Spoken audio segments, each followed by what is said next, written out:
Hello and welcome once again to another FPC Tech Theater video. Today we're going to start looking at some lighting instruments.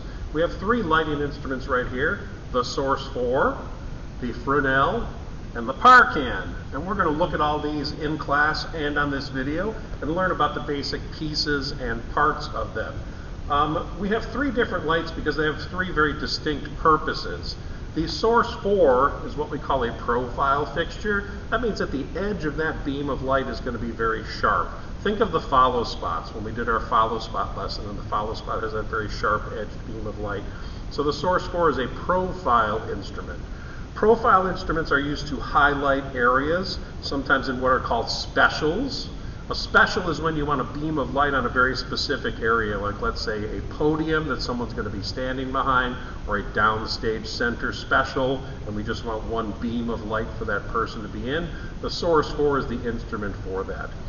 The Fresnel, which is the middle instrument here, the Fresnel has a very soft-edged beam of light, so you're not going to get that very distinct surface edge like you would get with the Source 4. It's going to be very soft on the edges.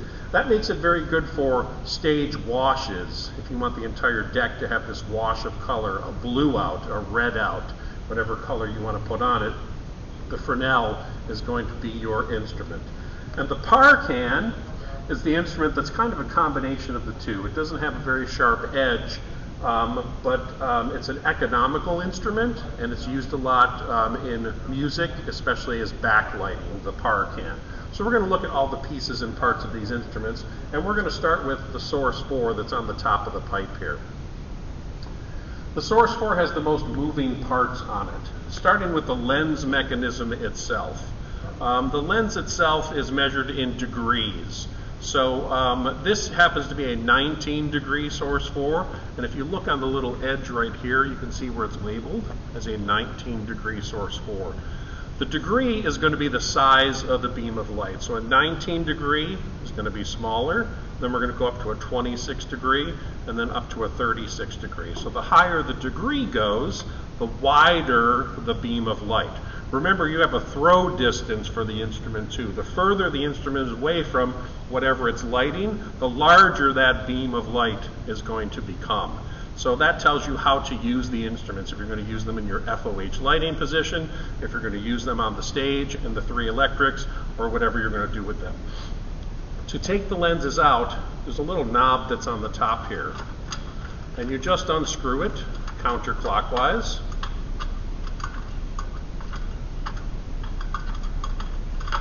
Keep your eyes on this because they get lost very quickly. And then it pulls out right here, and then you can see the actual lens mechanism itself. So this is a 19-degree. On this table, I have examples of two other sizes. We have a 26-degree lens that's right here, and again, they will go in the exact same way.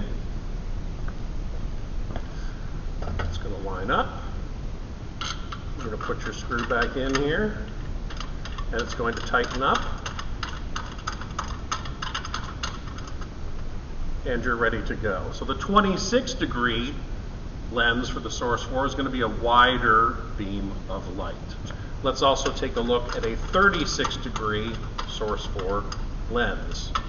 And again, on the lenses, they usually come initially with a little sticker. We've written on them here with markers, so you can also see that this is a 26-degree.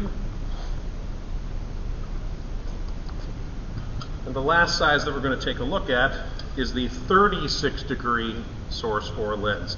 These are the three sizes that I have here at the Flagler Auditorium. There are other sizes available. They go 5-degree, 10, and then they move on from there.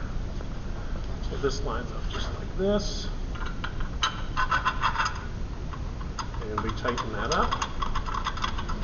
And you can see how the 36-degree beam of light is a larger beam of light from that lens.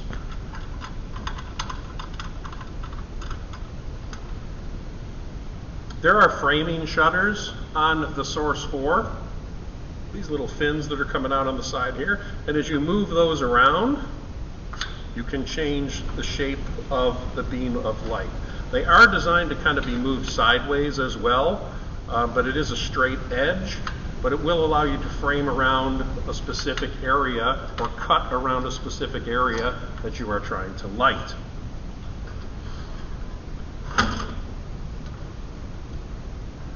Right by the top shutter there, we do have a larger slot, and that is for gobos. Gobos are these little metal patterns that we have here. I've got two examples right here. So these are the gobos. And the gobo holder looks like this. It's a sandwich holder. So you're going to take the gobo and you're going to put it in the holder. It goes in like this. Watch the edges of the gobo because they're pressed out of steel. They can get kind of sharp. Squeeze it together. And then this top slot here is where the gobo goes. You slide it in like this.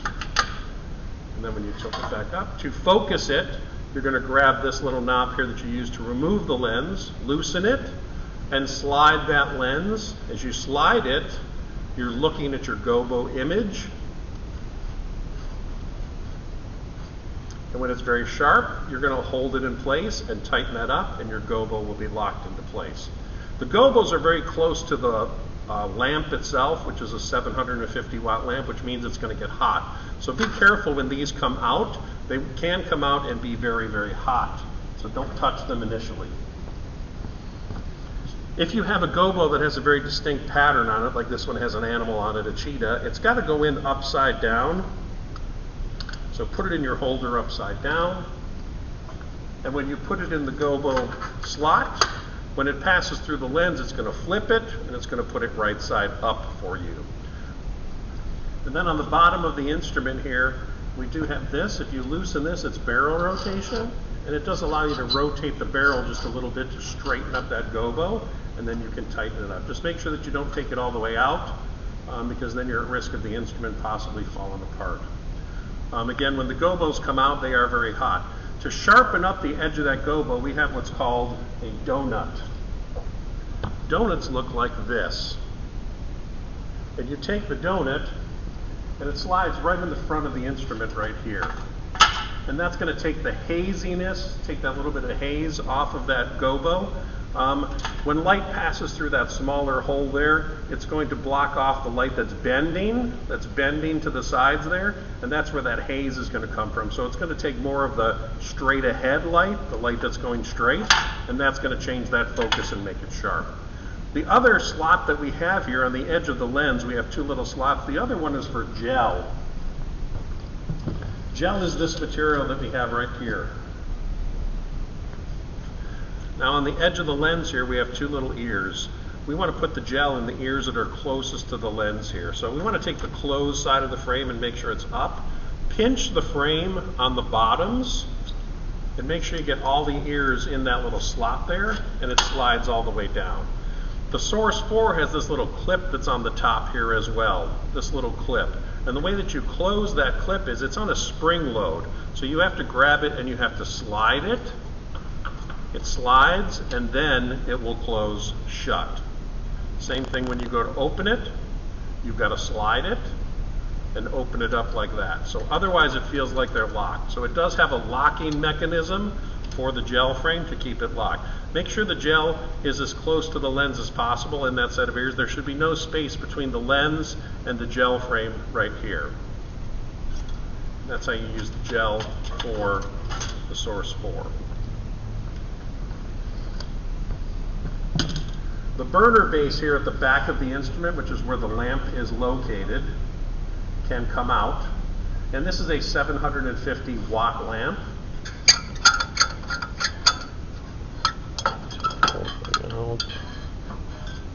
And then what you see right here is the actual lamp, the 750 watt lamp. And on the Source 4s, it'll show you on the side right here, it says 750. So it's telling you what the wattage of that lamp is. And then the lamp sets inside of the reflector. There's a reflector that's in this section that is right here. You tighten it up.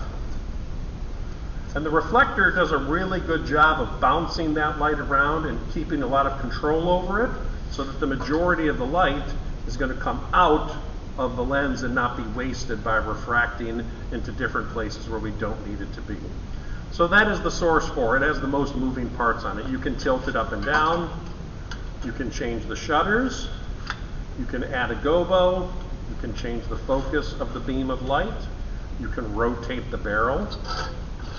So lots of different moving parts on the Source 4, which is called the Fresnel, this instrument right here, F-R-E-S-N-E-L, the Fresnel. This is a soft-edged beam of light, and when you look at the lens, when you look head-on into the lens, you'll notice that you'll see a series of concentric circles in the lens. Each circle is a different thickness of glass. As the light passes through that different thickness of glass, it's going to bend. Whenever light passes through a medium that's thicker than air, glass, it's going to bend. Same philosophy with eyeglasses. It's bending light to focus it onto the lens of our eyeballs. So when that light passes through all those different thicknesses, it's going to be bent in all sorts of different directions, and it's going to give what's called very soft light. And that is what the Fresnel is for. Many less moving parts on this instrument. There is a little focus adjustment in the back here, and it says F for flood and S for spot. And if you look, we can see what that is doing to the beam of light.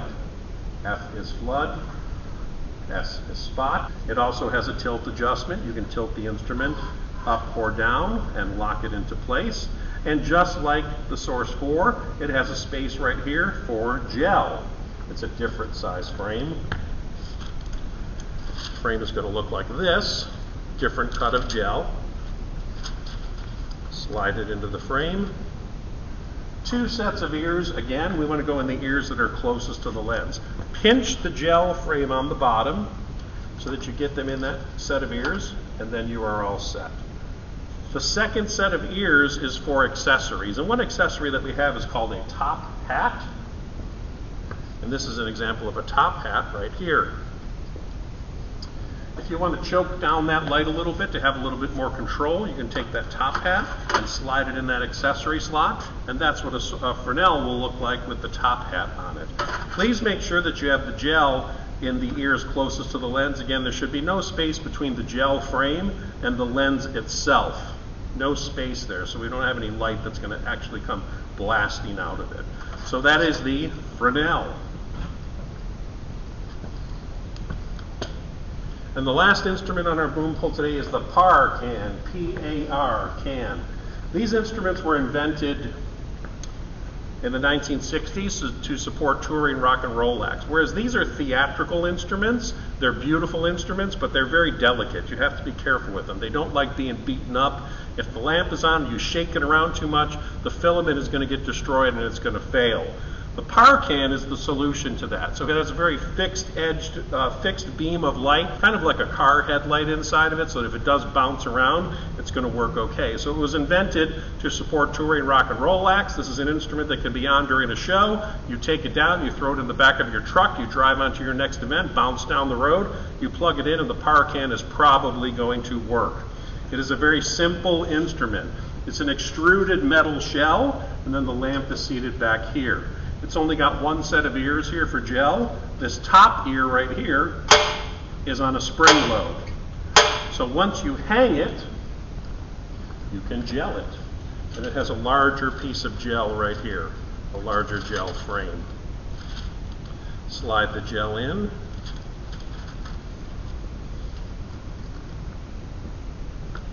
Again, closed side of the gel frame is going to go up. Pinch it on the bottom. Push it in, pull it away from the top just a little bit, and then clip it on like that. And now you've gelled the PAR can. Again, you can tilt it up and down.